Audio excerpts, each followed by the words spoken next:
Okay, this Hangout on air is live. That's what it says on the top right-hand corner. So let's hope that this is correct. And I see a picture on Vaughan as well. Isn't that wonderful? I don't know why, but everything's working out just dandy today. I got my voice back because somehow, I don't know, I got some infection or other. And then I thought to myself, well, let me read in the Quran and let me see what the Quran says about this. And lo and behold, for people who think, there is good advice in the Quran, because I took some. Vaughan is muted.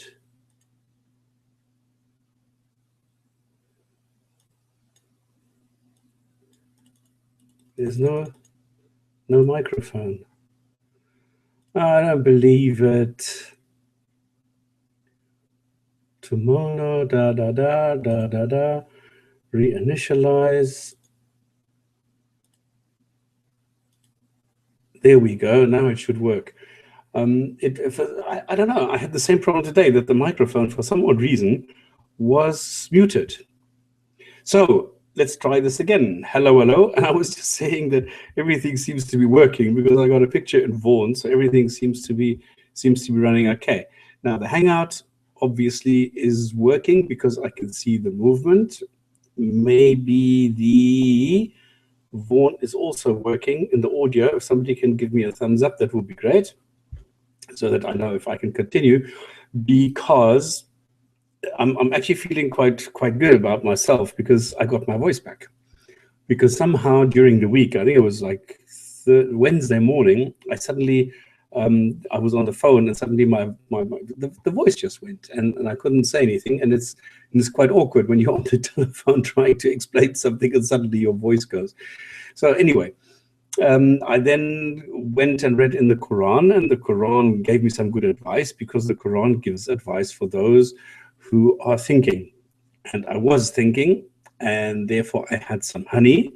And when I had the honey, then my voice came back. So I'm very happy about that at the moment. So it's the 8th of November, 2015. It's the Gin and Tonic Show. We are here to talk about Islam. And we mostly, we're not believers, and we don't really think that it's all about Allah and gods and things. I personally don't need any gods in my life. I think life is just great. I don't kill people. I don't eat babies. I don't keep slaves. I don't beat my wife. I don't do any of these things. So I don't need any God to tell me not to do that, or to have a God tell me, yes, it's okay to do that, but then I don't do it anyway. So I don't need that.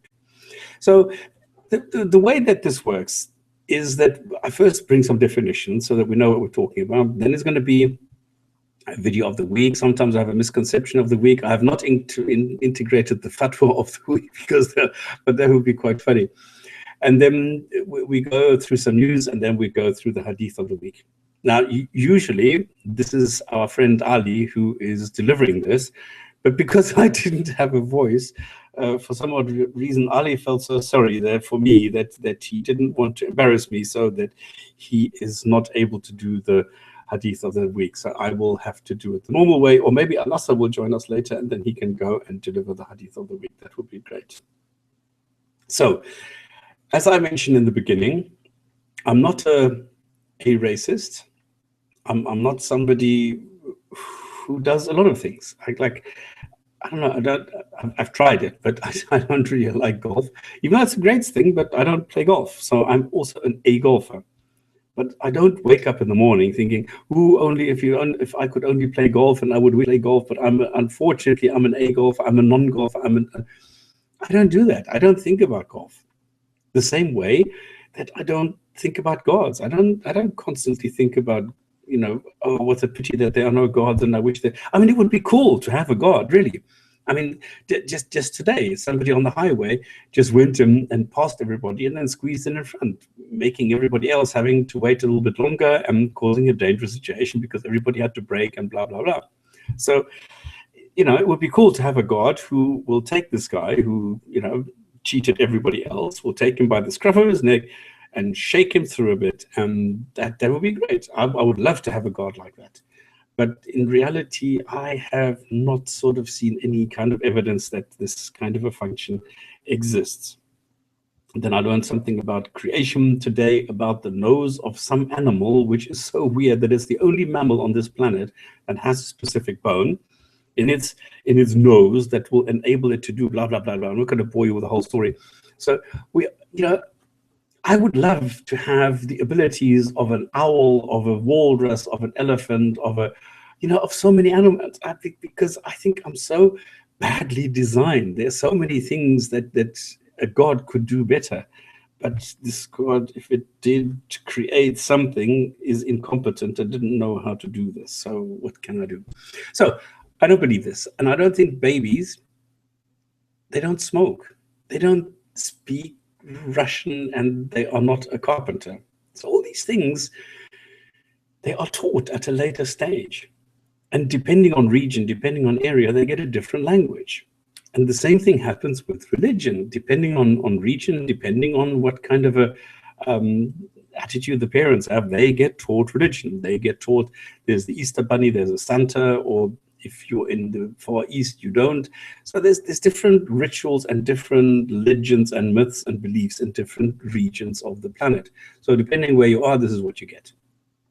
And the same thing is with the religion, because a guy or a girl who is brought up in Bangalore will not, will hardly be a Rastafarian, more likely Hindu or Muslim or something like this. So there you go. So a human plus a God is normally called theist, from theos, with God. Now, I'm a human without anything on top, so that makes me a human. I don't know why a human plus a God is theist and a human plus nothing should be an atheist. Like I'm without wings, I'm without a trunk, I'm without flippers, I'm without all sorts of things. But I don't identify, normally anyway, I don't identify as something that I am not. But anyway, this is what theists want, so I go and say, okay, I'm an atheist.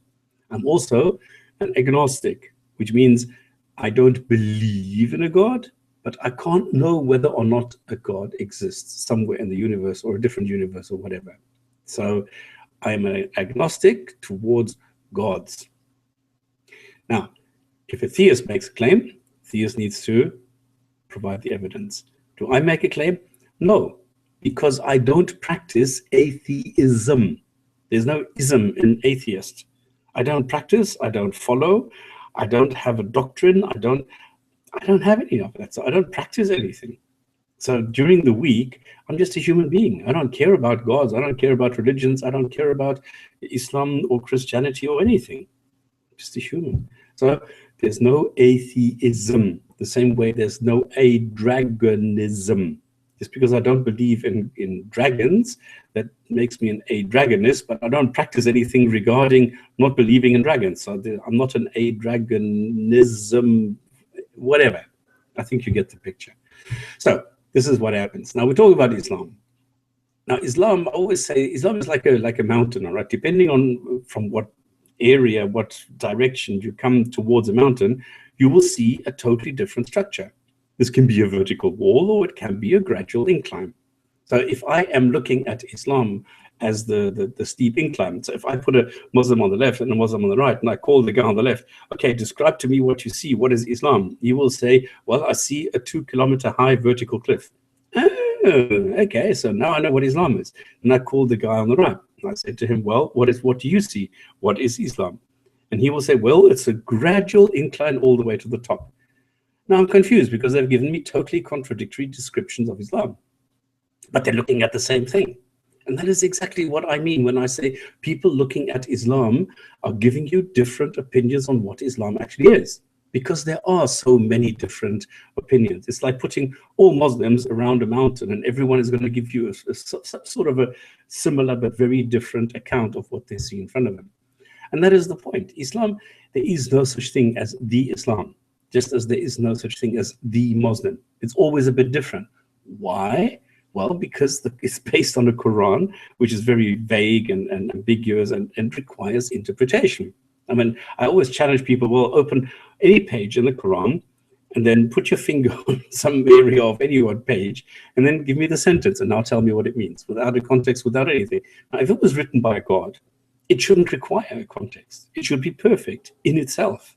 But nobody can do that. As soon as you tell people, we'll give you one sentence, chances are, I mean, I think 90% of the Quran, if you take single sentences, it doesn't make sense.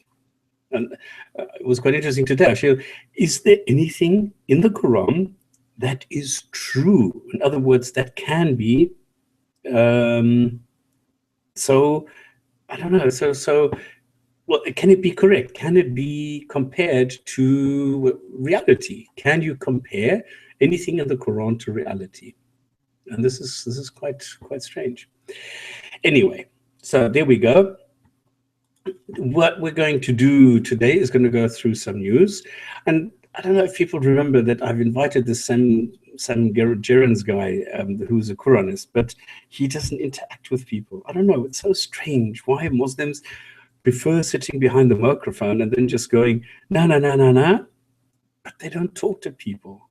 It's quite strange. This whole don't hate debate thing, I mean, it's so stupid because the people hate, but they don't debate. And I mean, look what happened to Essence of Thought. I mean, they made an entire video, I think 2 or 3 of them, where they said, pull in, we'll even pay for your pizza, we'll pay for this, we'll pay for this, we'll just come on over, we'll talk to you. And nothing at all. So this is very strange. Okay, let's continue with the video of the week. I found a video. I'll put the link. Okay, this is going to be quite funny now because now we do have YouTube, where I don't really know how to propagate this yet because it doesn't have a name. I think you need to be online for a couple of weeks with a couple of subscribers before you can actually go and get a name like Gin and Tonic. So I don't know how I'm going to propagate this with a link. And I'm going to put the copy on archive.org and also put the link in there, and then in YouTube as well. Stop Starting is never real quiet. No, I'm not. Is it something with the broadcast software or Vaughan? Oh dear. Why? No, here it's full power. On the Hangout it's full power. Because I can see the difference. Dong. Okay, I can see that. Plugins, Let me go back to settings. Is there anything here with audio that I need to boost? No, microphone is here. Audio device default, push to talk, desktop, microphone boost, offset. I wouldn't know what else to do. Everything is working great, so I don't know what that is. So if it's too soft, just let me know. Then I'll have to put the microphone right in front of my lips or something. So if you can't hear me, then just someone let me know. All right, there's a video of the week which I found. I'll put the link in there in all of the various descriptions, and it's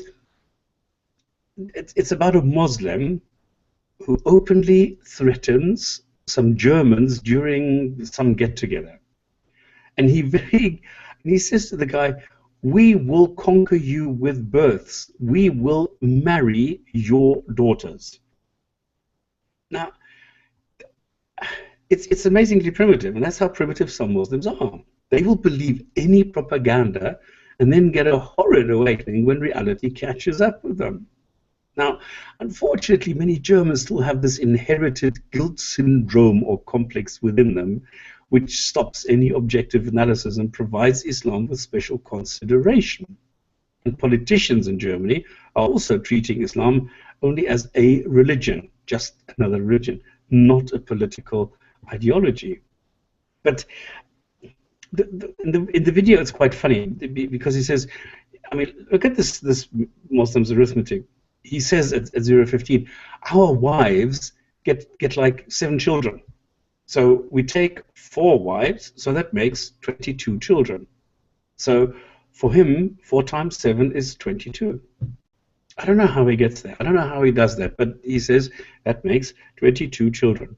So, I mean, apart from being uneducated, he's also ignorant, as Muslim women are following the trend of having one or two children, especially, for example, in Shia Iran. I mean, they have a huge shortage of children there. So, Victor, is an open broadcast software you have to look, not in Hangout. No, in open broadcast, that's the first place I looked. There it's on full power. So I don't understand why it should be, I mean, here I can go 70/30 and so on, it's on 100%. And normally if I put this onto 100% here, it's on 100%. So is it still soft or what? Or is it too soft? Otherwise we'll just have to go and take the recording, boost the audio somehow, and then put it back on archive. Okay.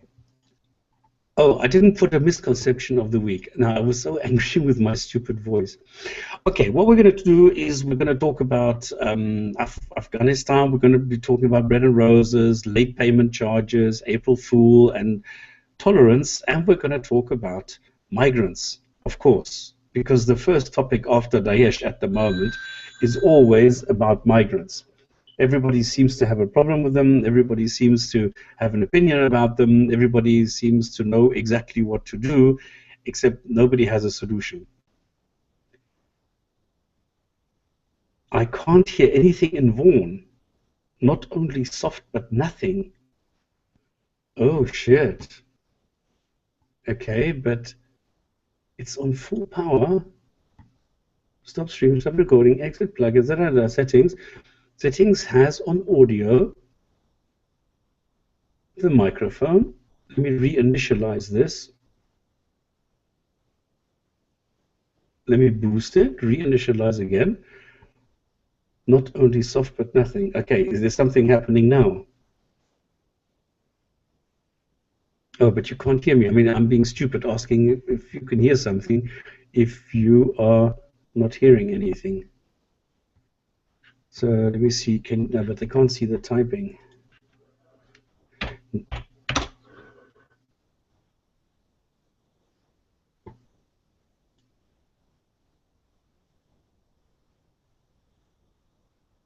Microphone, I don't understand, everything is fine. Tomorrow show only connected devices. Delay just suppose no, there's nothing here. There's nothing here that would change anything. Don't enable this now. This is everything is switched to normal. So I don't quite understand why it would not output any kind of noise on Vaughan. And I don't even know how to advertise the link, the live stream on YouTube, which I've never done before. So maybe I should take, okay, give me 5 seconds, guys. I'm just quickly going to go here. Let me go to Facebook.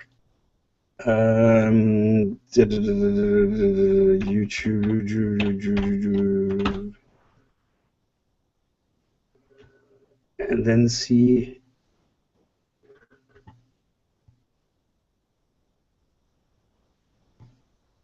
How do I now look for gin and tonic without finding the old one?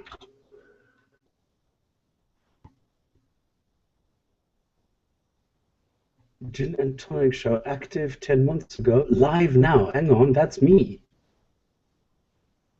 Okay. Videos about. So you can find it by just entering Gin and tonic show. Now, how do I find the live link?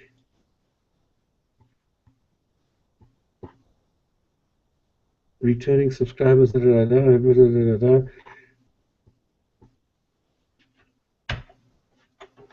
Okay, featured. If I remember correctly, you had to enter their live, and then it took you exactly. Okay, there's no comments or anything. But now how do I know if this is live? Audio. Okay, on gin and tonic, the audio is normal because I can hear myself. There's a slight delay, but at least it works.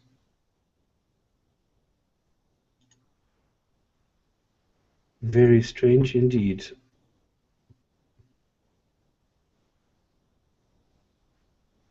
It's mute on Vaughan, but not on YouTube. Yeah, works. What works? Now it works on Vaughan too. What? How is that possible? I haven't done anything. Unbelievable. No, come on. This is crazy.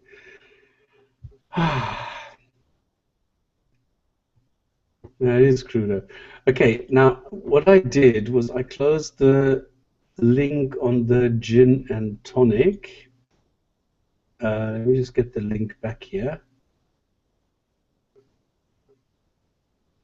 Tick, tick, copy, close, and I'm going to put it into the chat. Oh, Mr. Procletti is that the same link? ZLK. Yeah, this is the same link. Era hackers and no, it's 1001 inventions. No, now it doesn't. Now it doesn't what? It's gone again? No, you're kidding. So hang on. If I open the okay, this is quite funny. If I go to the gin and tonic show and I leave this on, then it seems to work. And then if I put it on here, it doesn't. Okay, now I just hear myself. So according to my logic, it should now work again, because then it is influenced by opening and closing gin and tonic show. Ah, yes, this is getting crazier and crazier every week. And I was congratulating myself that everything was under control today. So what, do I need to leave the gin and tonic show in the background running? Because when I have this running, so let me switch off the audio from here, switch off the audio from here, and then see if it works. Okay. Does that change anything for anyone?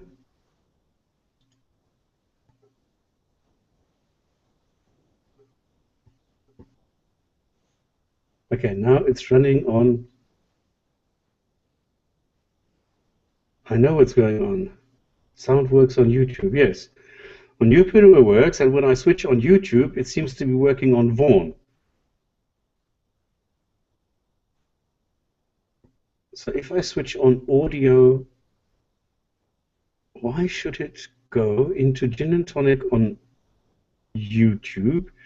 If I switch the audio on YouTube, why would it then go and work on Vaughan?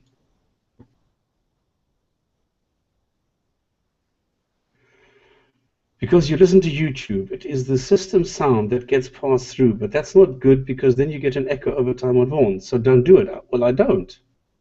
I don't listen to YouTube. I don't listen to anybody. It's all switched off.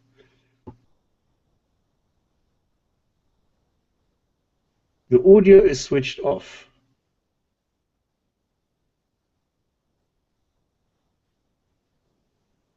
Seems to be coming and going on Vaughan. Okay, now let me switch on the Vaughan. It seems to repeat. Does it change for anyone? What the fuck is going on?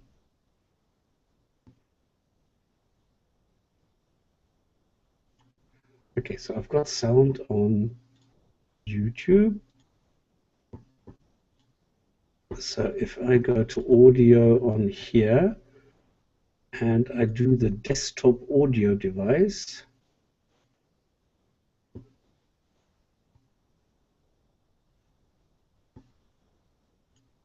apply OK.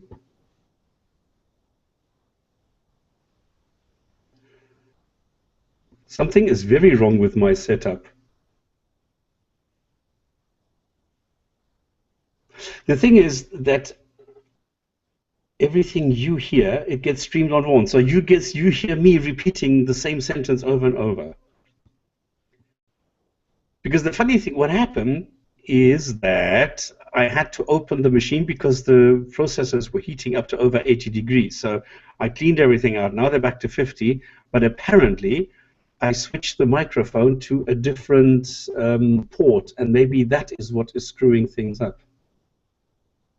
Hang on, what? But now the microphone on, I hate it.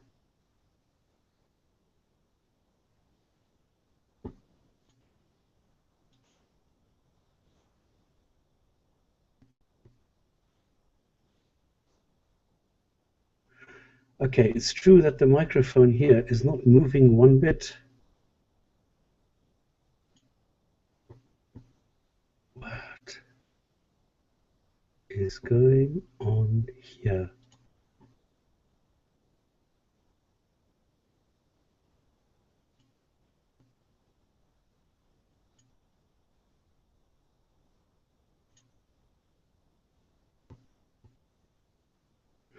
I don't believe it. It's true that the microphone here is not reacting at all.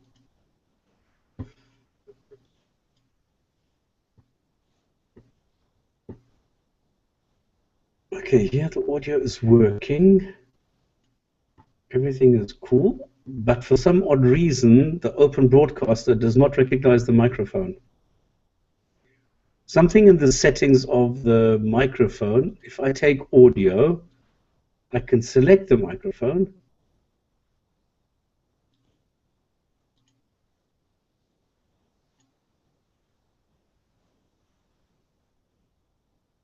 Okay, let me try that.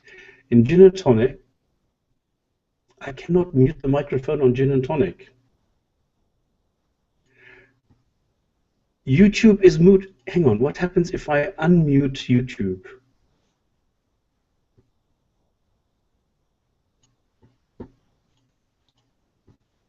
One, two, three. No, it's still not.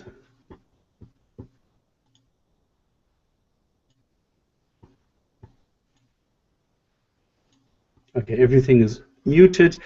I'm sorry. I do not know what the hell is going on. I normally check everything before I start, and everything was looking. Okay.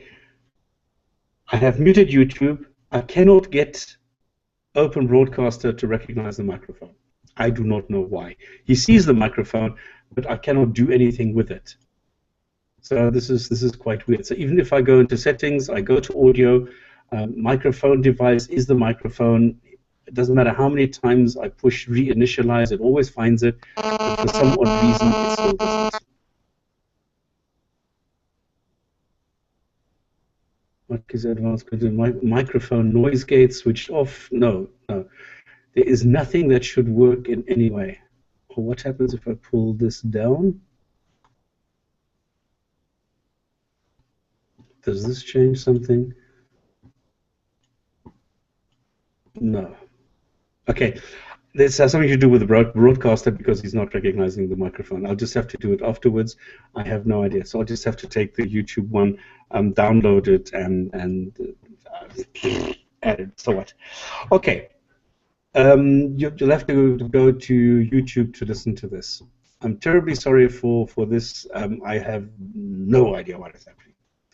So let's continue with the gin and tonic show. If anybody, by the way, if this is, I forgot to mention this. I'm not here to just deliver the monologue, especially since I've lost my voice. I'm actually quite scared that I could lose it at any moment.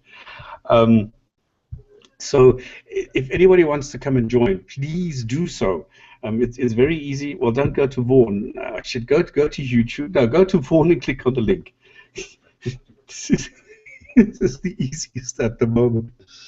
Oh, hang on. I can go to Twitter. Let me go to Twitter and put it there too. As where am I? I'm as Gin and Tonic Show. So if I go and link this and tweet this. Okay, now it's there. This is the link. If anybody wants to go to Twitter, you can now click on the link, go to the Gin and Tonic Show. There you can listen and you can do everything. So there you go. It seems that Vaughan doesn't work like this for some odd reason. Okay, so let's carry on. It's a Gin and Tonic Show, so if you want to call, go to the Hangout, just go and type in hangout.godless.ch. If you want to see past shows, go to archive.godless.ch. Don't go to live.godless.ch at the moment, because for some odd reason the microphone is not working. I'll have to see what. Okay, so let's continue. And I said we're going to talk about Afghanistan, because in Afghanistan, a woman was stoned to death for, get this, for adultery. Now, and thank you for making me aware of this. This was not, I did not find this. I was shown this, because a girl in Afghanistan was married off against her will. Now, she managed to escape, and then she eloped with another man. And they were spotted and caught. And the Taliban caught them and put them in front of a Sharia court. And the Sharia judge decided this was adultery because she escaped her home. They didn't have sex. They were not caught in bed or anything. They were just seen on the streets while she was running away. What happens to female adulteresses? Well, they get stoned. So the judges declaring this adultery managed to get her stoned, and she was killed, and she was stoned to death, and she was the one reciting the Shahada until she died, as though there was a God who cared. I mean, how can a God be so cruel? What happened to the guy? He was lashed. He was given lashes. I think 60. But were they married or were they not married? Or was he married? No. She was married to somebody else against her will. And then she said no, she couldn't handle this, and she ran away. But she happened to run away with the other guy. But that's also quite funny, because I mean, or not funny, but you have to be fair, because it's quite hard to make this judge on according to the Quran and Sunnah, because they have to have 4 witnesses. So I wonder, yes, how can they have 4 witnesses to? Well, they were seen, and this is the whole thing. The Taliban Sharia judge declared this as being adultery, even though it is not adultery, not according to the text of the Quran and the Sunnah. But he decided. I think the Taliban, they are mostly Madhab Abu Hanifa also, and he has very detailed. You have to see the exact what is happening. I can look it up what he says about it. Yeah, there are some rules for exactly this situation. The problem comes in that he just decided on his own, no, I'm not going to do that. I'm just going to declare this as being adultery, even though it wasn't. So even though she was just being naughty by running away from her husband whom she didn't want and loved and blah, blah, blah, and she could have divorced, I don't know what the background is. I just know that a judge declared this as being adultery, and she was killed as an adulteress, even though there was no adultery involved. This is quite amazing. Okay, then I was using Bread and Roses as a source. Now, Bread and Roses, I don't know if you know Mariam and Faribos, they have a weekly program where you can't call in, they just give you a couple of things. They also have some themes, and they have a fatwa of the week, and they have some funny things. But it's not a call-in show. They just give you some information. And they have this section called Fatwa of the Week. And this is what I want to talk about, because they highlight a specific fatwa and they make fun of it. And this week or last week, they talked about a fatwa issued against Saudi men doing a traditional dance, without women, of course, but because in some instances, because they were dancing, they moved like women. This must have turned some guy on. So he issued a fatwa prohibiting this dance. And now the funny part, this fatwa prohibiting this dancing because they were moving like women brought out the Saudis, who told him that he was not to issue fatwas. It was not up to him to decide this. So now we have a fatwa issuing war going on. Who can issue what fatwa with what contents? Now, the funny story is a fatwa binding? No. So I don't really understand what the fuss is all about. Because the thing is that, I mean, if somebody issues a fatwa to kill, I don't know, XYZ, you don't have to go and kill XYZ, because it's just a religious recommendation, and it shouldn't actually be abused for anything like this. It should be abused only in a religious context. So it's quite weird. Any comments on this anyway? Again, I apologize for the live link not working somehow, that the microphone is not working, or is intermittently not working for some unknown reason. I do not know why. This is why it's easier to go to the YouTube channel if you want to listen there. I put a link into the Vaughan link and on Twitter on the Gin and Tonic Show, so that you can easily go there. Okay, if there's no comments, reconnecting.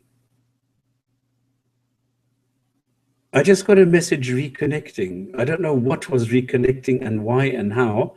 I just got a message reconnecting from somewhere, something. No idea what. Let's talk about late payment charges and Islam. How can I possibly talk about late payment charges? Well, once upon a time, there was a king in a country far, far away, and he really wanted to have sex with this 19-year-old Christian girl. And so he did.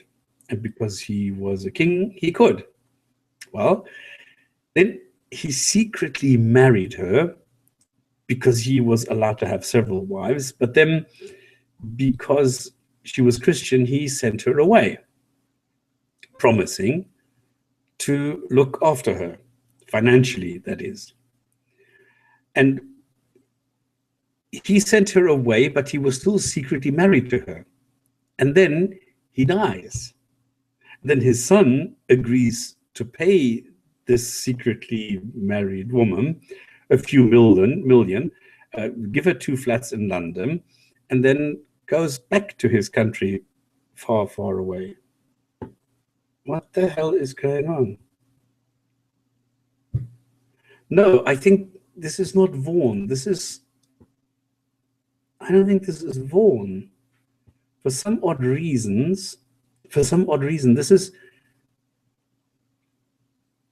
it's not connecting. Okay, but I don't know if it's not connecting to Vaughan or if this is Open Broadcaster. Okay, it could be Vaughan, that Vaughan is not accepting the connection. This, of course, would be possible. Yeah, then, now it's back. Now this is ridiculous. Okay, now he says he's back, but no, there's 0 kilobytes, so he's going to drop again.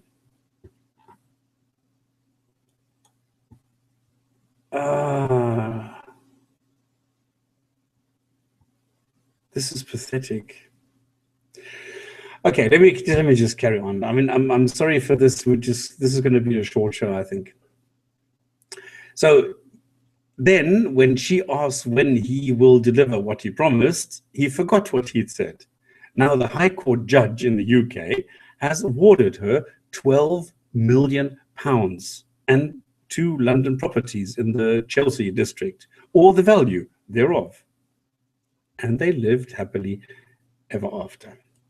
And this has taken years and years and years for this poor girl to get so much money. I mean, she's now like 40 or something. But anyway, so it's late payment charges, £12 million. Not bad. If you want to comment, you know what to do. Just go to hangout.godless.ch. That works. I don't know why live doesn't work, and so you can't type chat today. April Fool is a little bit early today because, okay, I call it April Fool, okay, because it's silly. The representatives of several countries met to agree on a process which would ensure Syria, and I quote, a political process leading to credible, inclusive, non-sectarian governance, followed by a new constitution and elections. And these elections must be administered under UN supervision to the satisfaction of the governance and to the highest international standards of, and I get this, transparency and accountability, free and fair, with all Syrians, including the diaspora, eligible to participate. Now, just get your head around this. These people came together to determine a process for free and open elections, free and fair, and with human rights, with everything in place. And among the signatories of this demand for a free and fair election, it was the military government of Egypt, the single-party state of China, the absolute monarchies of Qatar, Saudi Arabia, UAE. I mean, what the hell is going on here? And who was not represented there? Syria. So what the hell is going on here? How can these countries? I mean, the only thing missing here is North Korea. This is like going into Saudi Arabia and asking them to chair the Human Rights Council. Oh shit, they did. I can't use that. Like asking, I don't know, who knows this joke where somebody says, okay, they asked the British to do the cooking, the Italians to do the government, the Germans to provide the joke, the Spanish to provide the timetables, everything that a country is known that it cannot do, that it really sucks. And this is exactly what's saying. How can you ask, like Qatar and UAE, and especially Saudi Arabia, for free and fair elections? And I don't know. That's beyond me. Oh, goodness. Okay, let's go to the most current topic, which is tolerance and migrants. Now, I don't really like these top 100 lists, but I still think they're quite funny. So this is from one of these top 100 lists. Because if you look at the tolerance towards migrants and ethnic minorities, so this is a country which is tolerant towards accepting migrants. You get the usual suspects in the top places, like, like Canada, Norway, New Zealand, Iceland, and so on and so on. And just as predictably, at the other end, you get Pakistan, Bangladesh, Indonesia, Yemen, and so on. This is the other side of the scale. And it's quite odd that places claiming tolerance are actually the last on this scale. What is interesting is that the US is fast sliding down towards the wrong side of this. Because, I mean, let's look at it. Obama is isolating the US more and more, curbing human rights and liberties along the way. So this, I don't think, is the right way to go. I think this is why a lot of, more people are actually looking to go into Europe. And this is quite weird, because I mean, I saw a video now of the Red Cross appearing, and they said, okay, here you are, welcome to Europe, and here I've got some food, I've got some sandwiches, and I've got some water.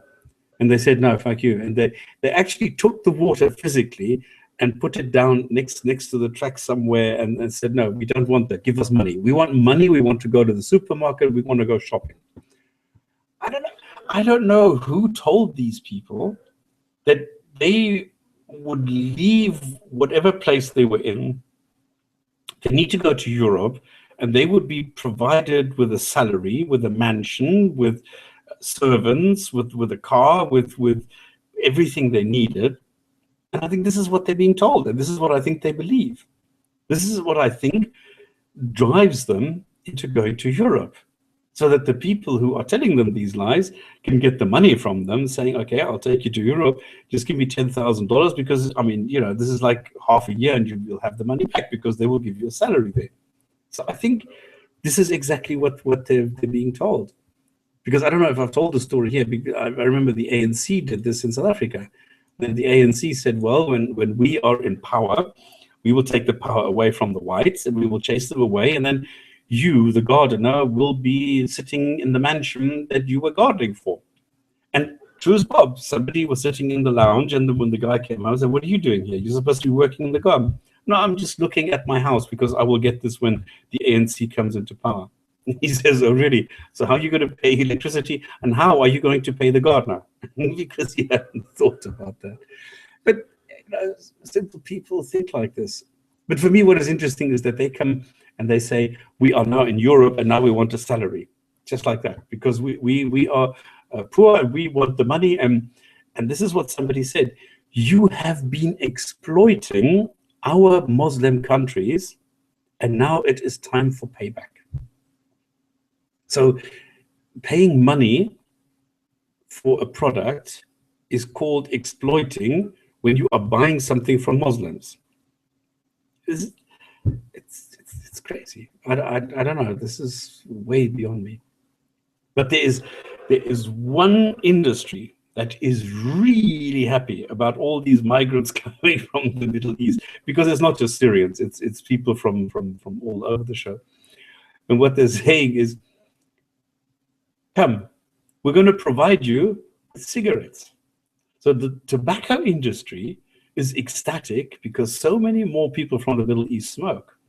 People in Europe are smoking less and less, but Middle East still smokes. So they have already ramped up production because they expect a boom of selling cigarettes to the migrants.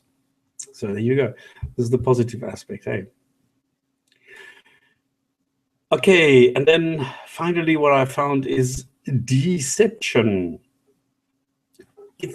Okay, I'm fully aware that not all Muslims are liars, and not all Muslims deceive others, okay, just for the record. But there are huge numbers who are and who do. And there's a video on YouTube showing such deception, where kids walking through the neighborhood for their trick or treat, begging for sweets, they're doing their rounds over the streets and then, ringing a doorbell, say that, and they get sweets. And now a Muslim guy opens the door and he says to these kids, and these are like 9 or 10-year-old girls, he says, okay, I've got something nice for you here. And he's really talking about sweets. I mean, there's nothing sexual. It's not that the guy is going to rape the 9-year-old girls. No. But he says, I've got something nice for you, which is sweets. But what you need to do is you just need to repeat some words after me. And so he recites word for word the Shahada and makes the girls repeat the Shahada, which makes them Muslims. Can you believe the audacity of a guy saying, well, here are kids, I'll give them some sweets if they recite the Shahada, not realizing what kind of a dirty trick he's pulling on these poor girls. It's amazing. And I'm going to put the link into this video as well. And this is why I hate what Islam does to human beings sometimes, where people really are no longer thinking and they are no longer under control and no longer able to live a normal life, because all they want is just some bonus points for me. It's absolutely astonishing. It's frightening to see what kind of a selfish society Islam is breeding, where everybody just wants points so that they have to wait a shorter time to get into paradise, when paradise is for eternity. So they can't wait to get to their virgins, and he will go and make some kids recite something they don't understand, where they think this is a big joke, and then he's going to give them some sweets in return for saying the Shahada, and he gets off. I don't know whether he has a soul climax. I don't know what a soul climax is.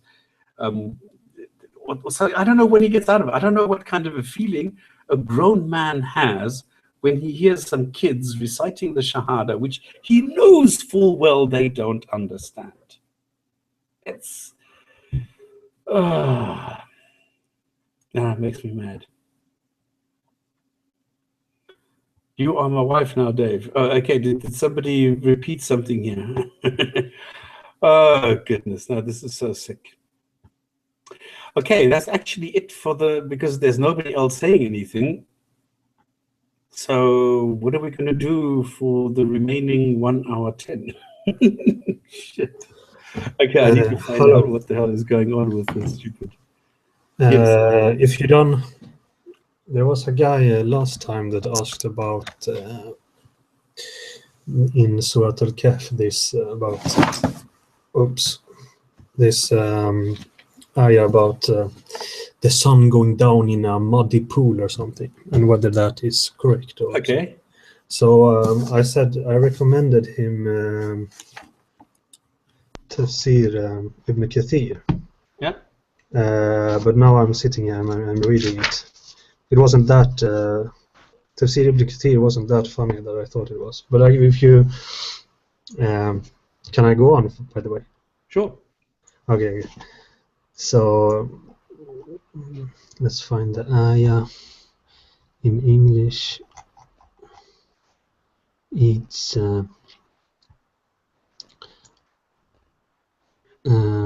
حتى إذا بلغ. It's the whole story is about like Dhul Qarnayn, and Dhul Qarnayn is like this in Surah Al-Kahf. This is 1886. In case somebody wants to look for it. Yeah. Maybe I can read. It's about Dhul Qarnayn, and they ask you about Dhul Qarnayn like that, and then he said, "Oh, I'm gonna give you a dhikr about this." Where's the 1886. Yeah. حتى إذا بلغ مخرج الشمس. Until when he reached the setting of the sun, he found it, and then this translation is, as if setting in a spring of dark mud, and he found near it a people. Allah said, O Dhul Qarnayn, either you punish them or else adopt among them a way of goodness. Anyway, so I was reading Tafsir Ibn Kathir, and actually it wasn't that much of a fun, because Tafsir Ibn Kathir says that it means that it doesn't. It says fi nadari, like it's in. It seems as if it goes down in a muddy pool, but it doesn't says that it does go down in a muddy pool. But I found a hadith in Abu Dhar, and it's Sheikh Al-Albani says that it's a Sahih hadith. It's Sahih in Shayn. And it goes like this. I was sitting behind the messenger of Allah, who was riding a donkey while the sun was setting. He asked, do you know where this sets? I replied, Allah and his apostle know best. He said, it sets in a spring of warm water, Hamia. So in some qira'at it's Hamia, in some qira'at it's Hamia. It means like a hot pool of water. Okay. So, but actually it's quite boring, because in one way, because I think I'm not sure you can say that for 100% this means that it's really sets. But the whole story in itself is very funny, because who is this like Dhul Qarnayn guy? Is it Alexander the Great? Some says it's Cyrus, yeah. And some say it's just like, so it doesn't make sense, and it's very fun when you think about this this worldview. Well, like the funny thing is, they say that if the Quran says it's the place where the sun sets, does not mean it's the place. It just means in general that he was going west until he could go west no more. Because then yeah. That's what it says in Tafsir Ibn Kathir. It says I managed to. I have to find the page one more, but it says like he said like a tariqan hatta, like he followed the path until he could go no further west, like that, and that was so. It's I think that this, even though this is not a proof that it goes down in the muddy pool. I think it's still a kind of a proof that it's kind of a flat Earth worldview or something like that. Exactly. And I found another. I have a tafsir book. Do you know who Sheikh Al-Uthaymeen was? Sheikh Ibn Al-Uthaymeen. No. Famous, like one of the big sheikhs in Saudi. He died like, I don't know, maybe late 90s, but he was like one of the big sheikh. So I looked up in a tafsir book that I have just about this. Is it like the sun that goes around the earth, or is it the earth that goes around the sun? And he's talking about like how it's obvious that like dhahirun nas, like the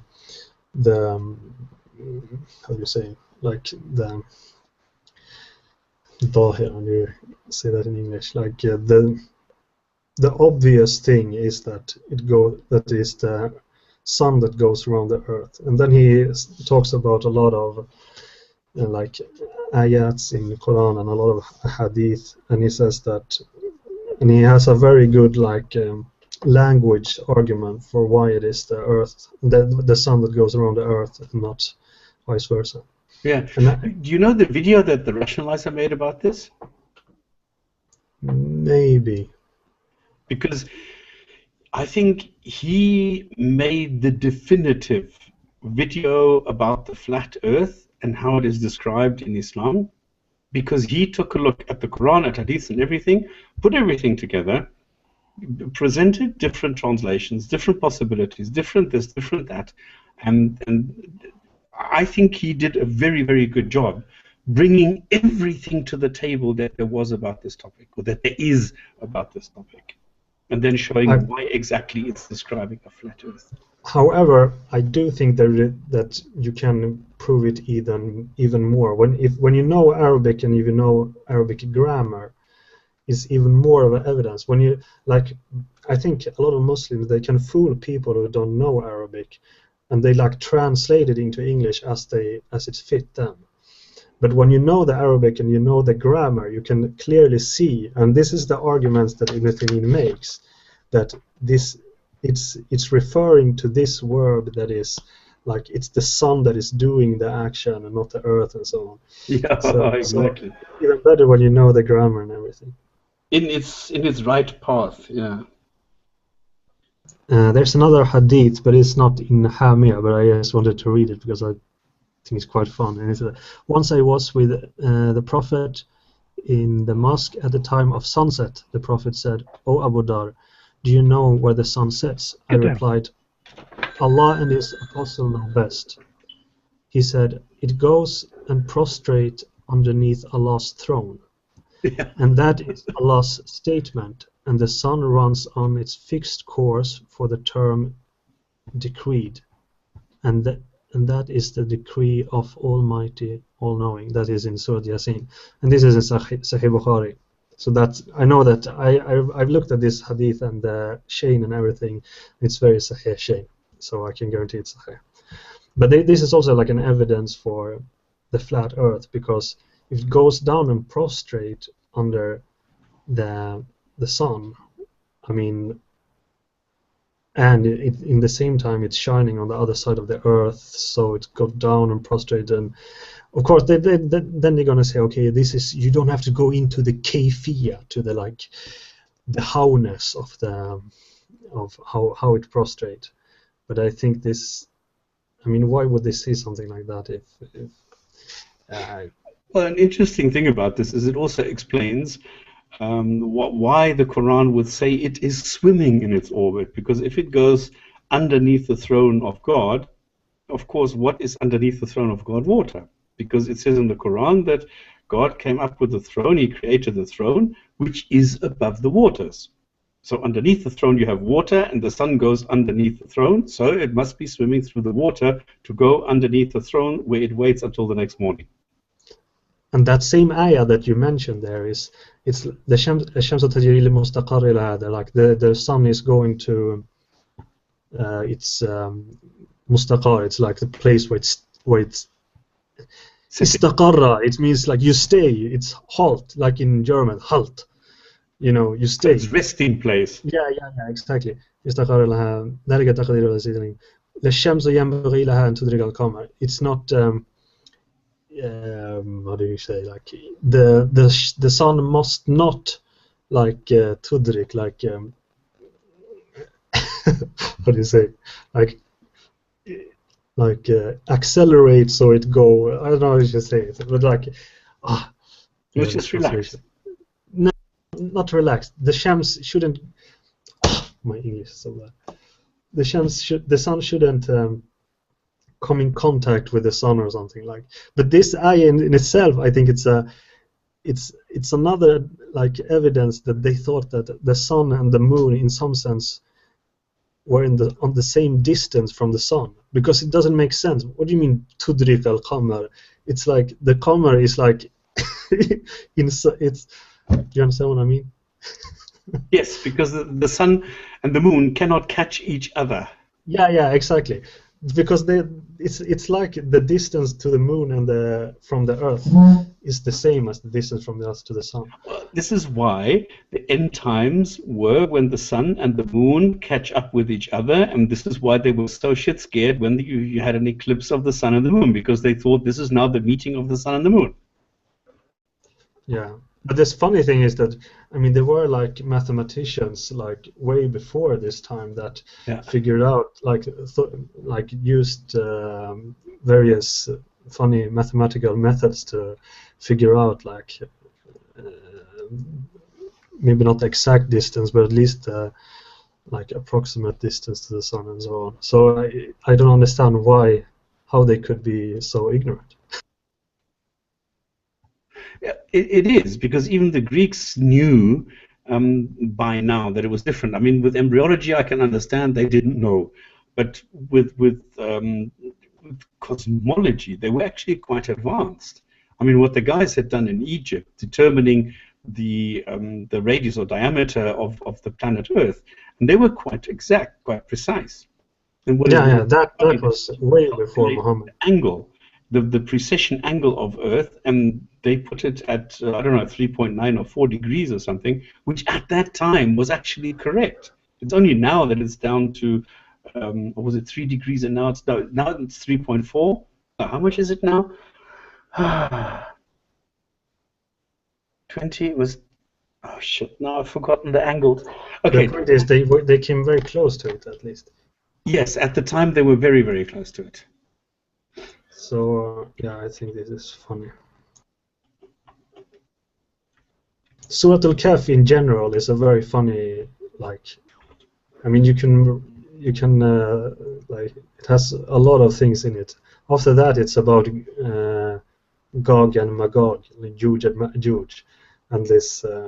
So I mean, you can talk about this for hours if you want to go into Surat al-Kahf and all its weirdness. This is true.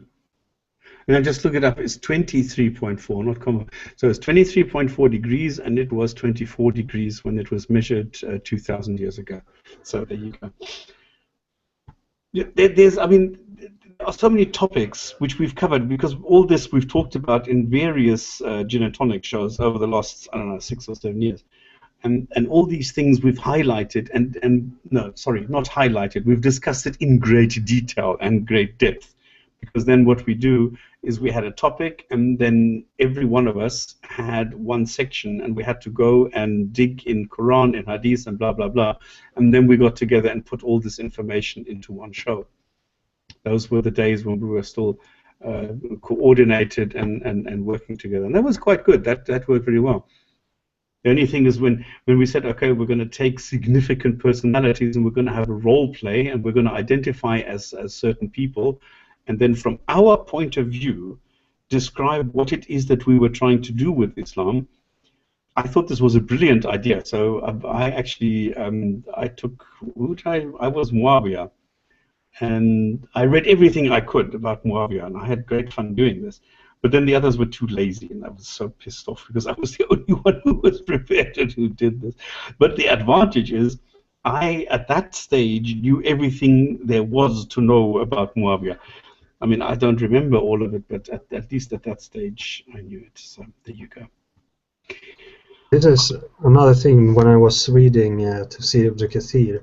He refers to a lot of things that, like when you start to think about it from an like historical point of view, like whether or not you should read it Hamia or Hamia, and then he comes up with like this ether from Ibn Abbas that he's saying no, I read it Hamia, and then all this. And I think, how do they know all these things? I mean, how do they know that this historical figure Ibn Abbas really said this? And I find it how did it reach like this book Yeah, several this is hundred why. years later? I mean, somebody like Hamza Tzortzis would like to promote the hadiths into scripture, because he thinks that if he takes all the hadiths and puts them on a equal footing, with the Quran, then he can go and argue anything he wants. But he doesn't. I don't think he does. I don't think he understands the consequences of this. Because exactly as you are saying, there are so many nonsensical and contradictory sentences in the hadith which make absolutely no sense. So I don't think he actually understands what he's trying to do there. But I'm like thinking about all these historical figures that you find in all these guys, Ibn Abbas, Muawiyah, all these Sahaba. Like, were they really like this? And how do they know this? And why would they make this up? Well, have you read or seen anything by Tom Holland? Yeah. Okay, he does exactly that, and I was quite pleased that he says the same thing what I did, because I came to the conclusion, like, when was this, 6 years ago? There is nothing that we know about Muhammad or any of the Sahaba. There's nothing. The first thing that we know is Muawiyah, the Umayyads. Now, why is it that we know only about the Umayyads? Historically, I mean, okay? It's because they were sitting in Damascus. They were not sitting in Medina or Mecca, which in those days were totally insignificant. Mecca hardly existed. So nobody knew about those places. But Damascus, Baghdad, Cairo, Alexandria, those were well-known places. This is why Muawiyah was in Damascus. And he didn't care a continental damn about something in Mecca. Mecca and everything was invented much later. And this is why the hadiths then make sense, where Muhammad flies to the furthest mosque, which is not the furthest mosque, but the mosque in Jerusalem, and then he ties this burak, this flying donkey mule thing, outside the mosque, goes inside and prays in a mosque which didn't exist at the time, which was only built by the successor of Muawiyah. So in other words, we're talking about stuff which is hundreds of years later, after Muhammad, and then you come with the hadiths which were another 200 years later, because the hadiths describe things which happened 300 years earlier. So if you go and you put everything into historical context, it looks completely different. But I think it's baffling. How did they even came up? I mean, did they just fabricate all these names and like, okay, then we have this guy and we call him let's say Ibn Abbas. Okay, Ibn Abbas. Like, how did they even? I mean, why did they choose these names? Or like, I don't understand. Well, I think with Muhammad, it's quite clear that this was a title. Then with the other names like Abu Bakr and Uthman, they were probably some kings or warlords or whatever, some distinguished personalities somewhere in Arabia, where people knew the legends, people knew the names, and they just took them and they assigned them different functions. The same thing what happened with Jesus 600 years or 1,000 years earlier, because they had the same thing. They took a person who was probably some charismatic preacher, maybe even named Jesus, and then they put the God package on him. But of course he didn't, exist the way that it's described in the Gospels and the Quran and all that. But they took some instances which were known to the people and just exaggerated them. This is what I think happened. I just think it's I don't know. I still don't understand how they can fabricate all this in that way, because it's like you start with, okay, if you start with like famous people, say that you read about.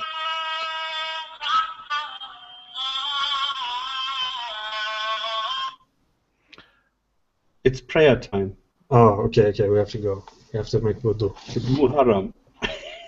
We have to make It's wudu. Sunday, 25th of Muharram, 1437, and 8:09, which is now, is Isha. So I have to go and pray Isha now.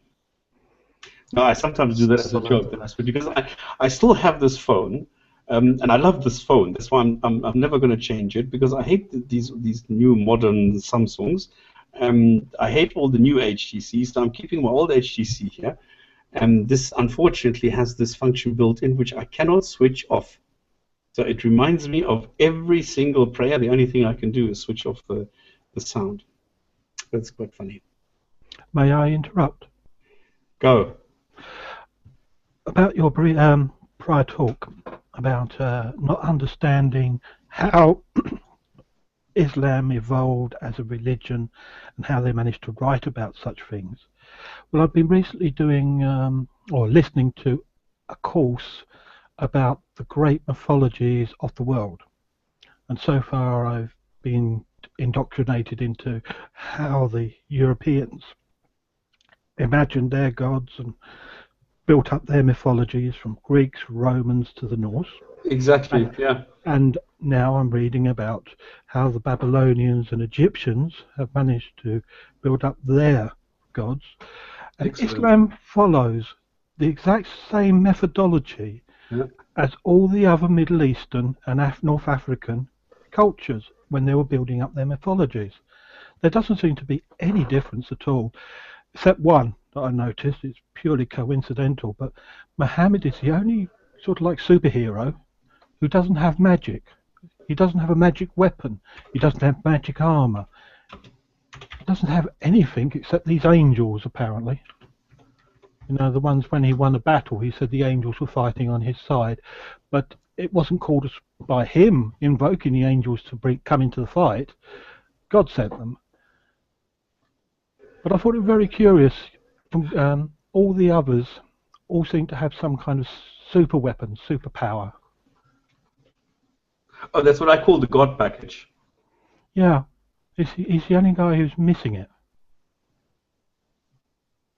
Yeah, it's quite crazy. Maybe it's because he couldn't prove it. I mean, if you go back to the year of Gilgamesh, 2000 AD or BC, it'll be probably a lot easier for the folk around the campfire arguing how he had magic, how he could do things which were supernatural. But someone in 600 AD is going to have a hell of a job. They're going to have, I would have thought, even the Bedouin would say, come on then, show us your magic, turn water into wine, come on, put your money where your mouth is. And so he never got magic in his mythology.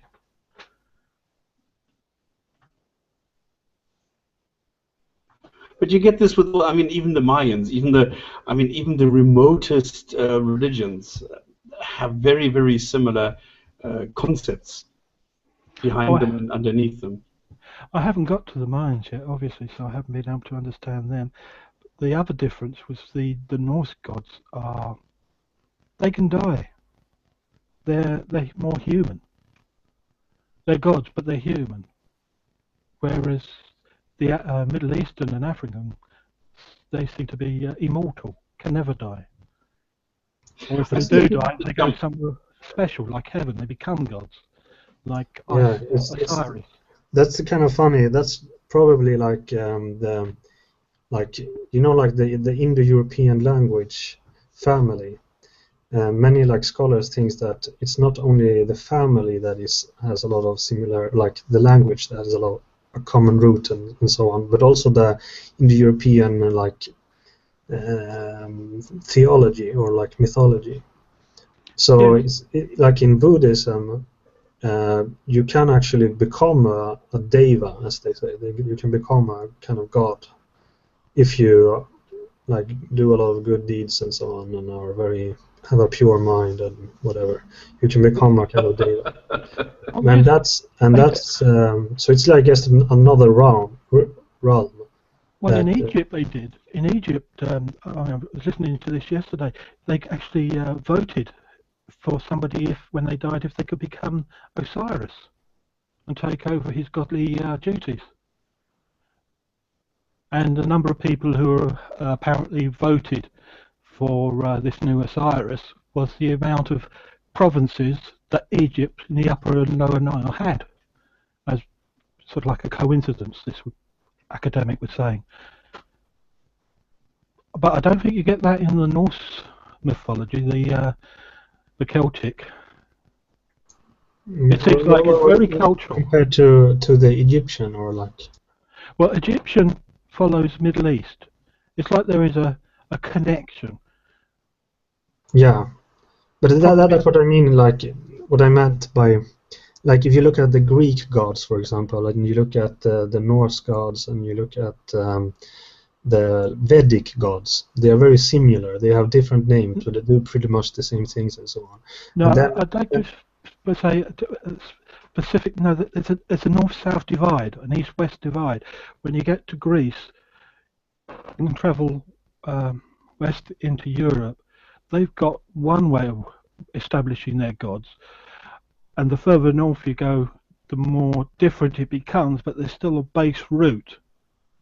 But when you go from Greece and east and down into south and then into West Africa, it's a completely different cultural way of manifesting their gods. They invent them and they culturally expand upon their godness differently. Yeah, this is what I mean. There are like the Semitic gods, or whatever you call them, or not only Semitic, but like the Sumerian, Babylonian. They have another flavor.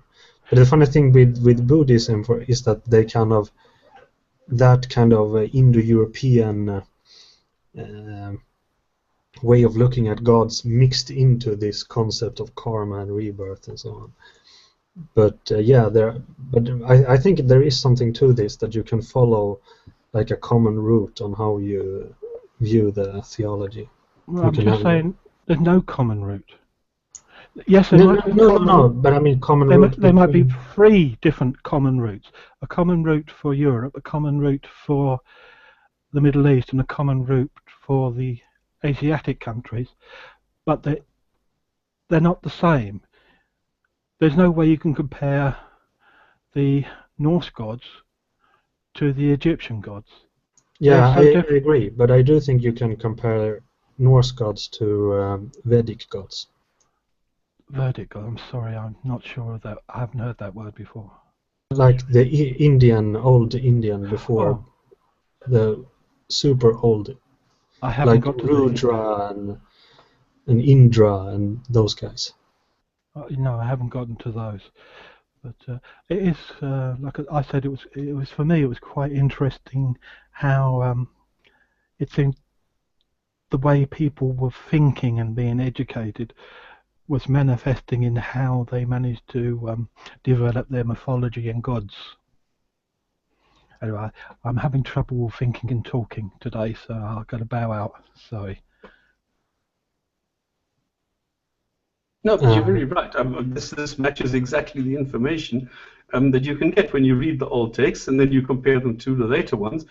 This is exactly how it works. If you then go to the Indian gods and you go and compare the functions and all the different things that they did, and then you compare this to Islam, you find them in there as well. So this makes a lot of sense. I posted first I posted a video that is very funny, a funny like Muslim guy explaining the routes that he thinks that Dhul-Qarnayn was taking. So that's the upper link there. And all right, and what I'll do is I'll copy this. Anyway, and under that was like we were talking about the evolution of gods. There's this funny, Karen Armstrong. Do you know her? Oh goodness, you want to make me throw up? You don't like her? I hate her. Okay, but anyway, this an atheist guy that made this video where he argued for like that the Bible first was a kind of pagan, had a kind of pagan origin, and it's just later like you can watch it. It's the this called 333 Atheism: A History of God Part 1. So I wasn't very super impressed about that, but I think it's kind of funny to think about how this monotheistic God evolved and try to find the truth about that. Yep. Yeah. But tell me, do you agree with anything that Karen Armstrong says? I haven't made my opinion yet. It's just that I want not Karen Armstrong. I don't know. I just saw this video, but Okay. I want to know, like, could this be true? Could this? He's talking about like Murdoch and like how they in some sense were pagans from maybe like Abraham in some sense were a pagan, just that he favored. I don't know, but it's an interesting. Because if you are an atheist, you're probably not going to believe that this monotheistic God concept as we have it today just were there forever. It probably evolved and it probably has an origin that comes from probably a pagan origin. So that's what I believe. I'm not saying that what Karen says is true, but I want to know what happened there, and can you find evidence for that in the Bible and so on. That would be fun. Yeah.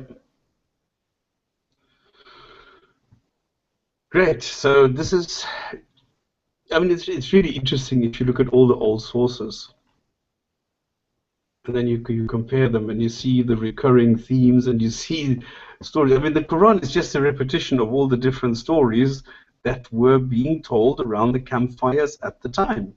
This is exactly the way that I see it, because you had people in those days who made a living by traveling from city to city to city.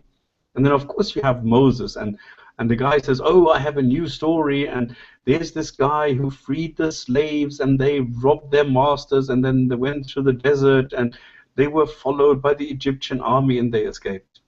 And the people say, no, no, no, we know this story.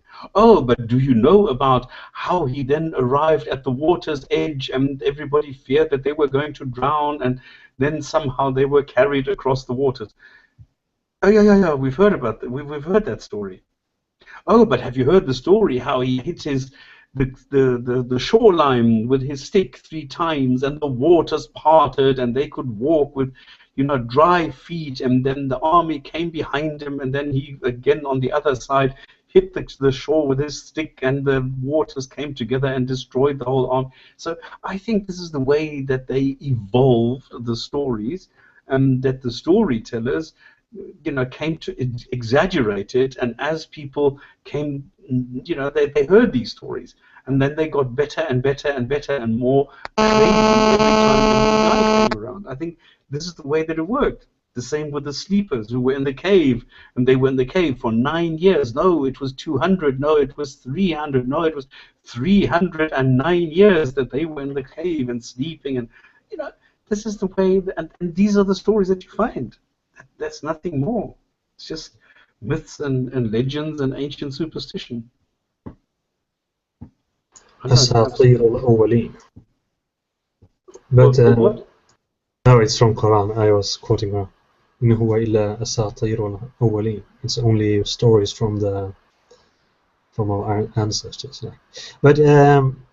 But one thing in this video he was talking about this Yahweh, or like that Yahweh was some kind of Canaanite war god or something like that, and that that in times of war Yahweh was preferred, but then in times of peace they started to worship Baal and whatever, and that it's actually our monotheistic God has evolved from this war god. And can that be true? Is there any evidence for that? I don't know. Okay, but in basically what you're saying is, yes, they had the stories, and they looked at it from a different mythology, and they just integrated it. Is that what you're saying as well? No, like his argument is that the that the God that was present in this Canaanite area at the time of Abraham was Okay, now Elohim, and then later, like the Canaanites or the Israelites, which is pretty much the same people according to him, that they had like Baal and something as some female god on start with A, and then they had this Yahweh, and he meant that Yahweh was a war god, and the equivalent of some other Greek god, I don't know, and that our monotheistic God has evolved out of this war god Yahweh. May I add to this? Yeah. I've heard the exact same theory, the hypothesis. It originated during some archaeology in Jerusalem. They were digging up a particular site, and they discovered that there were effigies which predated the exiles from Babylon returning to Jerusalem and rebuilding the temple. And what the evidence of the archaeological effigies was showing them was that there was a polytheistic Judaism that was established throughout the region. And the conclusions they were coming to was there was a character called Baal, who is portrayed in the Christian Judeo mythology as being the devil, but in reality Baal was the god of fertility. And no, not sex, but fertility as in crops growing. So if you were having good times in your provinces and the crops were very lush and green and everything was going well, the people would worship Baal. But this other character god that was in competition with Baal was this Yahweh. And Yahweh was the god of war. And the god of war was saying, well, while you're going off and worshipping Baal, you're letting down your defenses. You're not keeping your armies. You're going to get invaded. You're going to get destroyed. So the Jews in Babylon adopted the Yahweh as a sign of a reminder to them. If they worship the god of fertility, others would get envious, capture and destroy their culture. But if they worship the god of war, the god of war would protect them. So they must give all honour to the god of war. And they made it, this god of war, the sole and only god. Which, of course, you could trace back to older mythologies. The Middle East does seem to have a trend of the one god who then makes all the other gods. Yeah. It's not like one god and several other gods also get made at the same time.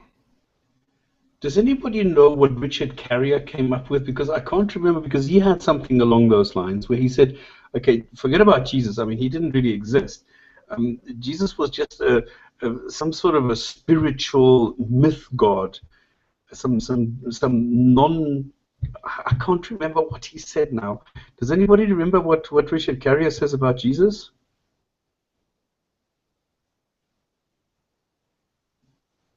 I don't exactly remember. I know that Aaron Ra, the YouTuber and head of the South American atheist movement, is having a discussion about Jesus at the moment, and he says no matter who you believe in, as was it a God, Son of God, or Jesus, the prophet, man who was misunderstood, no matter what you believe in, all the texts that you have will not tell you who the real one was, because they've all been altered to make the actual Jesus a literal expansion. I mean, it'd be like me telling everybody how wonderful and great stop spamming is and building up more of his personality until everybody knows what a wonderful guy is. But I haven't told you who Stop Spamming is. I've given you a what would be the word? A build up, I'm sorry, I'm trouble thinking of the words. No problem. Just relax, take it easy. You're doing good. Been there. Not only Jesus of Jesus incredible. Okay, because I'm just looking up on the historicity of Jesus from Richard Carrier, what he writes there, because he had a very, very interesting conclusion why the historical Jesus did not exist and what he was actually seen as.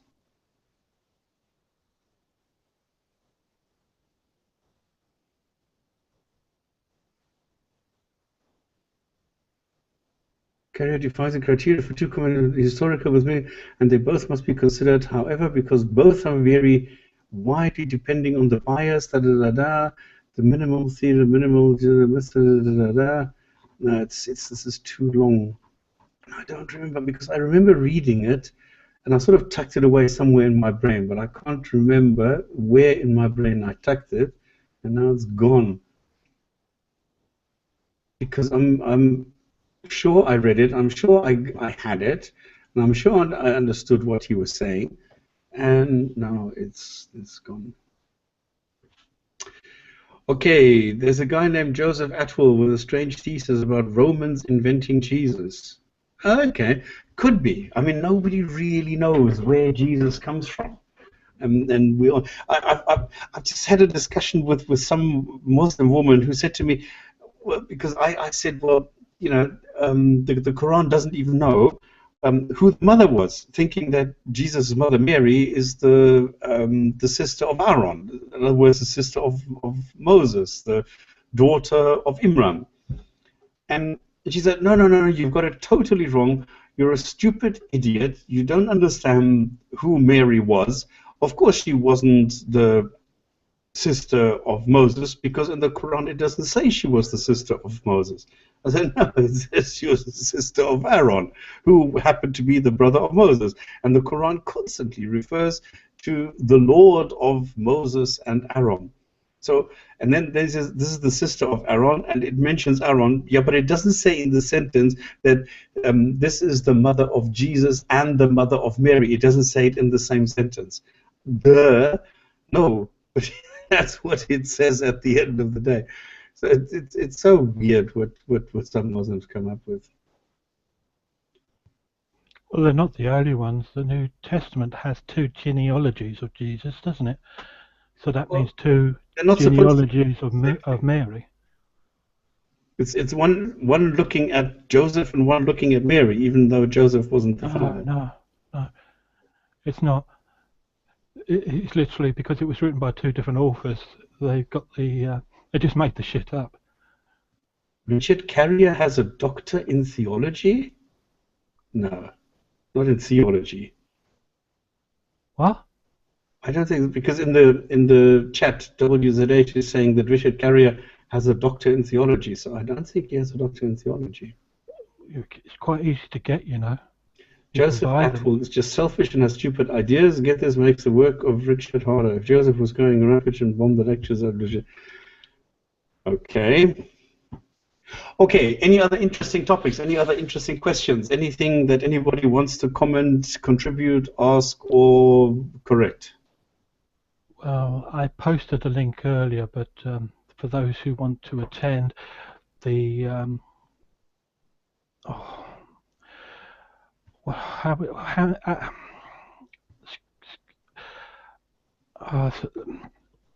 the worst Muslim apologists are going to be holding a talk and discuss meeting in Bedford on the Friday the 13th.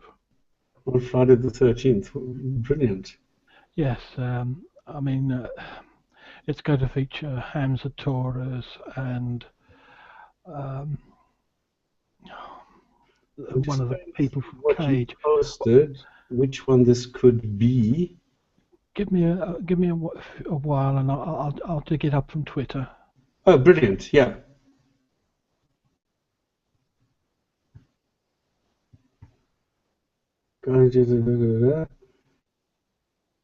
Where's Sir Peter Thurston when we need him? Why? What would he know about 5th of November, the boom, or the link to the Bedford talk?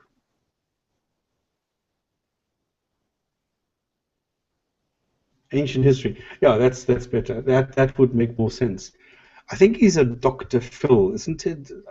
I don't know what that actually translates into.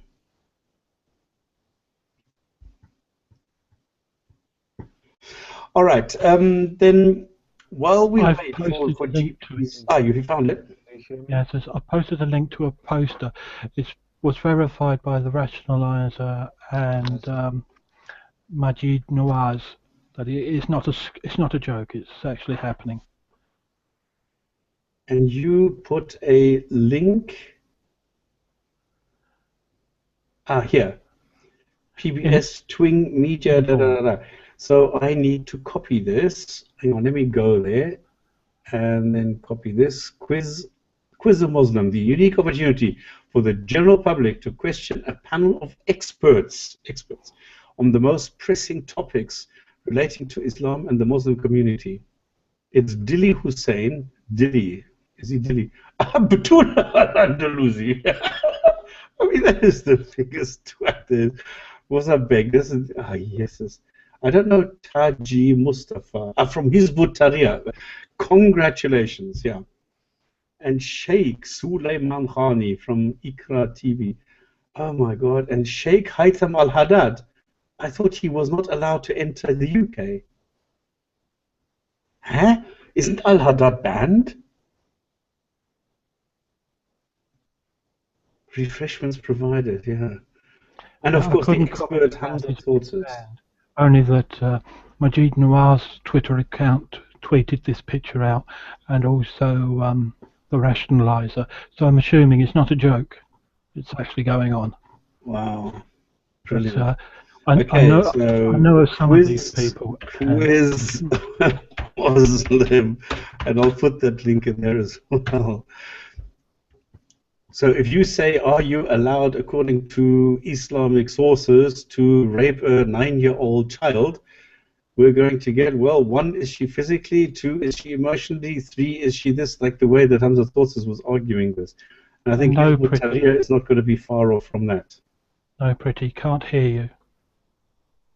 Cage.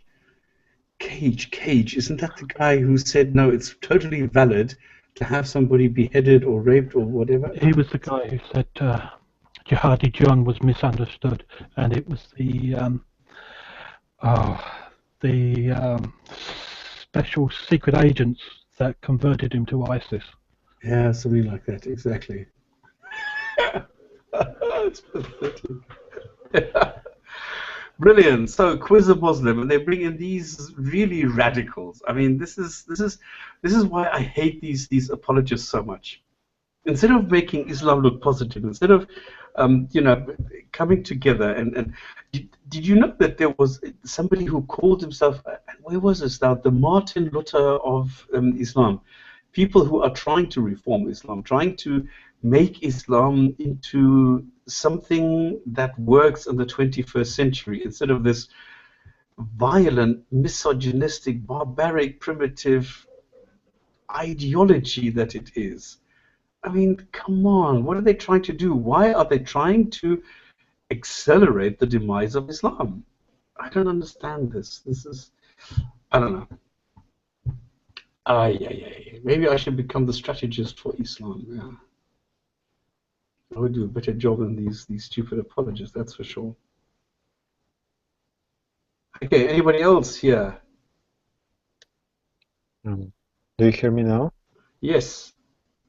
Oh, finally. Brilliant.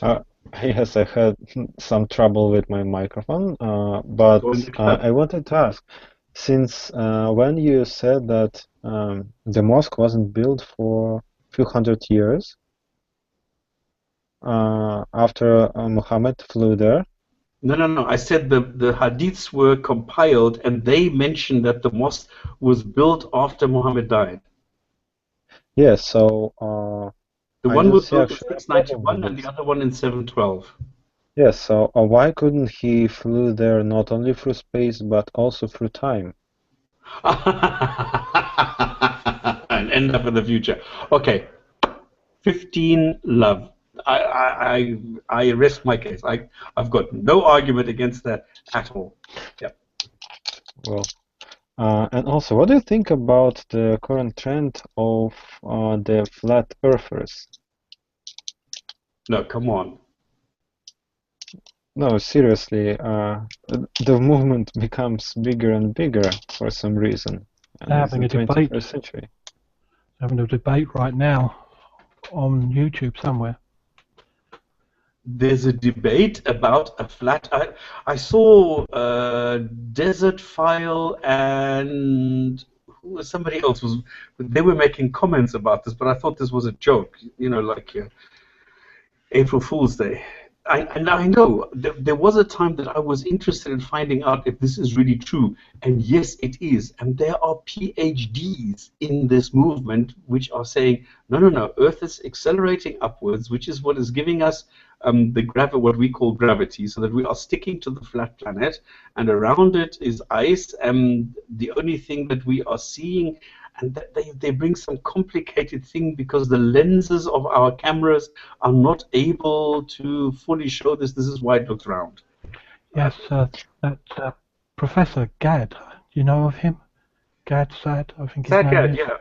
Yeah, That's it. he was on some program doing an interview, and he mentioned that he's got on his YouTube site a conversation of some Middle Eastern astrologer. No, not astrologer. That's to do with stars and whatever. Astronomist. Yeah, an Egyptian astronomist, somebody who actually looks at the stars and studies planets, actually giving out the scientific reasons why he believes the Earth is flat. Is he reciting the Quran? He is a Muslim, and obviously he believes in the Quran literally. But Gad was saying how it was incredible how the religion had so perverted his scientific outlook on the world that he had to force it, the science, to fit the religion. And he's got, like I said, I have not been able to find it yet. It must be really old and way down in his videos to watch. And but I'm looking forward to finding it one day and watching it.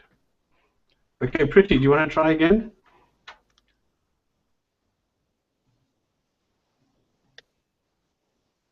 I'm sorry? Now it's going. Yeah. Now I was just checking if there was a problem with the microphone, that even if you untick it. No, it was previously. No, it's okay. Ah. So actually, the theories, they say, go far beyond just lenses. The lenses take a big part in that.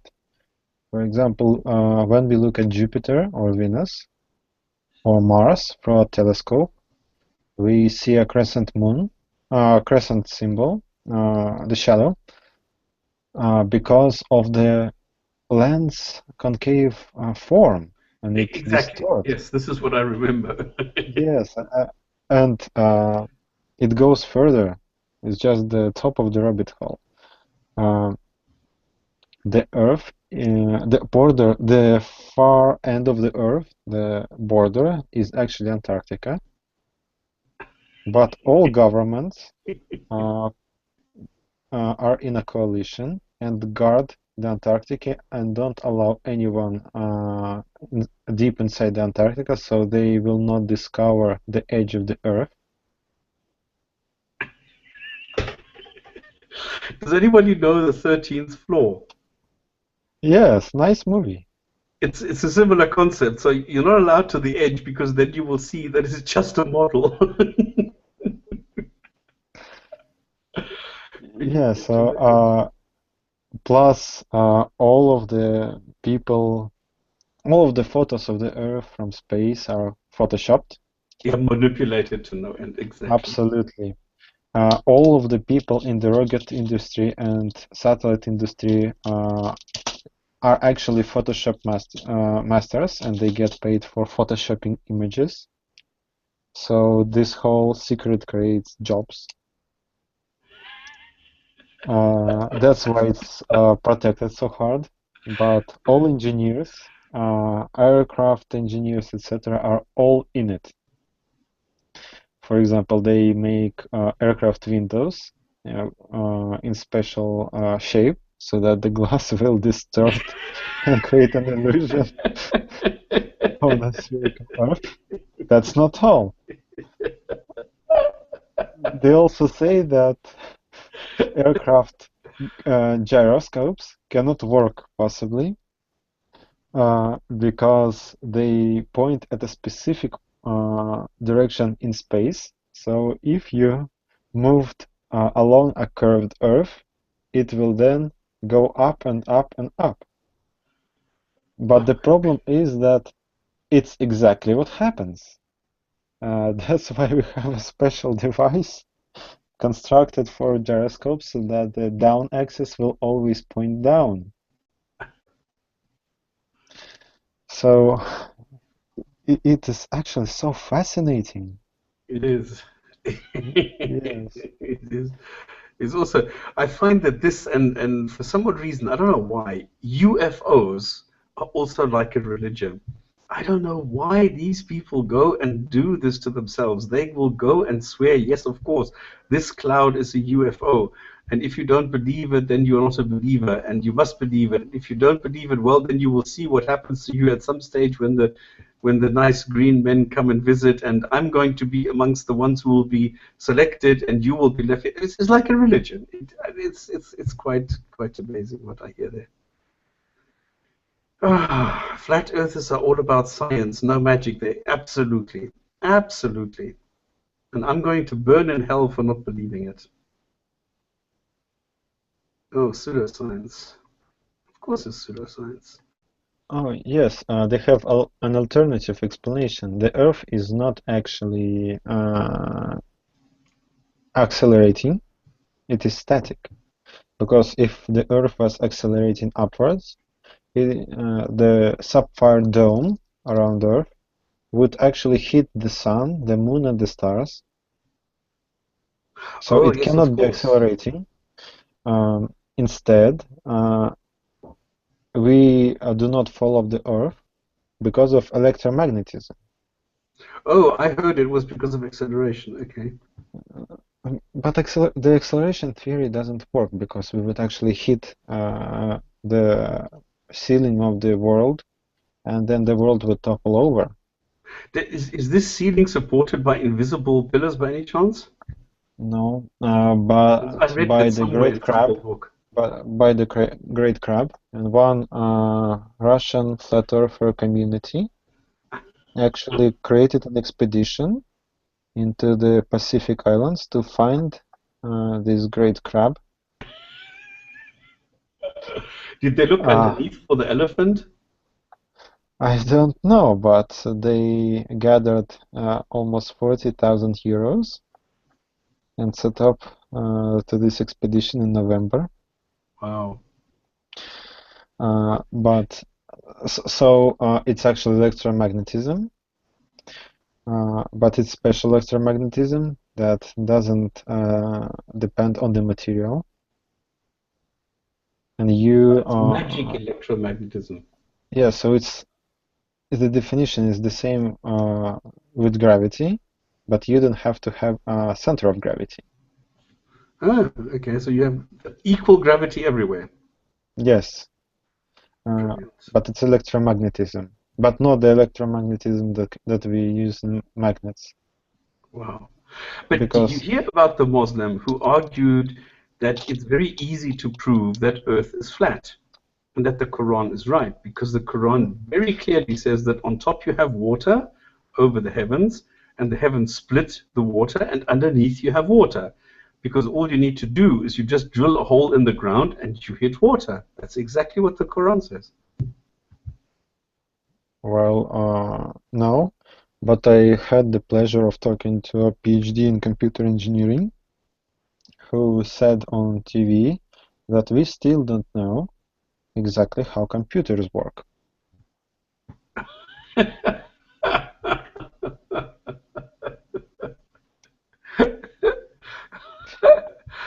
Oh fuck! This is amazing.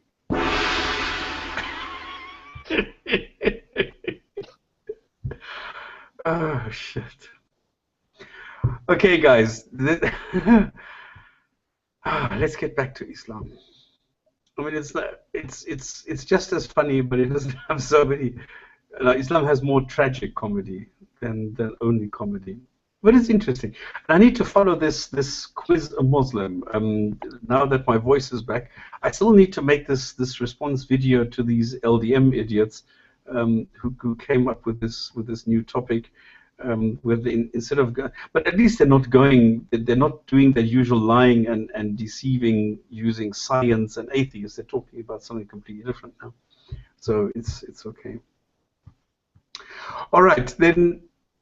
Alasa is not here.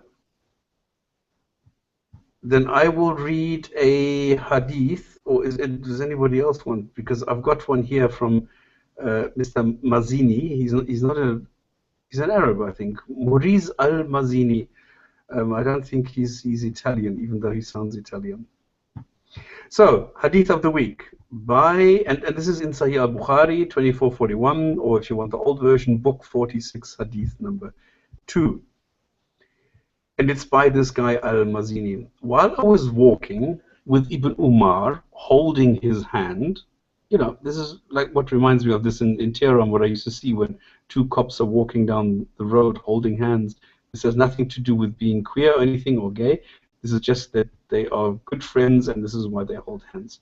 So while I was walking with Ibn Umar holding his hand, a man came and asked, "What have you heard from Allah's Messenger about An-Najwa?" Ibn Umar said, "I heard Allah's Messenger saying, Allah will bring a believer near him and shelter him with his screen, the sunscreen, and then ask him, did you commit such and such sins? And he will answer, yes, my Lord.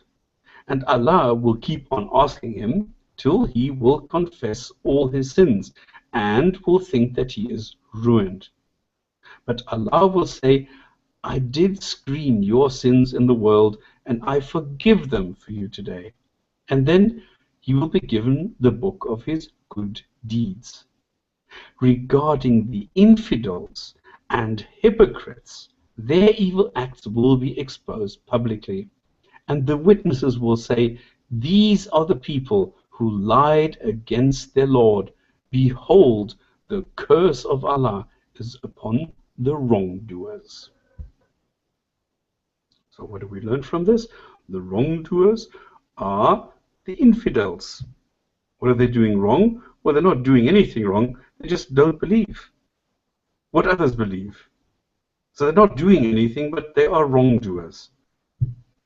Get the logic? I don't. There you go.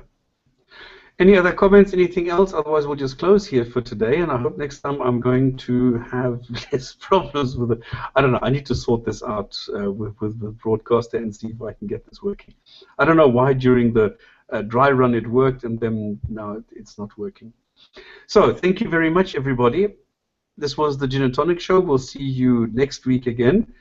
And then if anybody wants to see this, the whole program live, you just go to live.godless.ch. If you want to go and participate and come here in the Hangout and produce something or provide something or comment or ask or correct or whatever, go to hangout.godless.ch. Otherwise, if you are looking at this at a later date, you already know where you found it, and that is on archive.ch.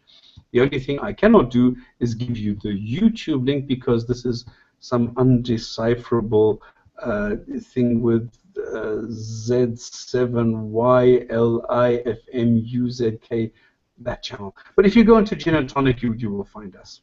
Okay, guys, thank you very much. Bye.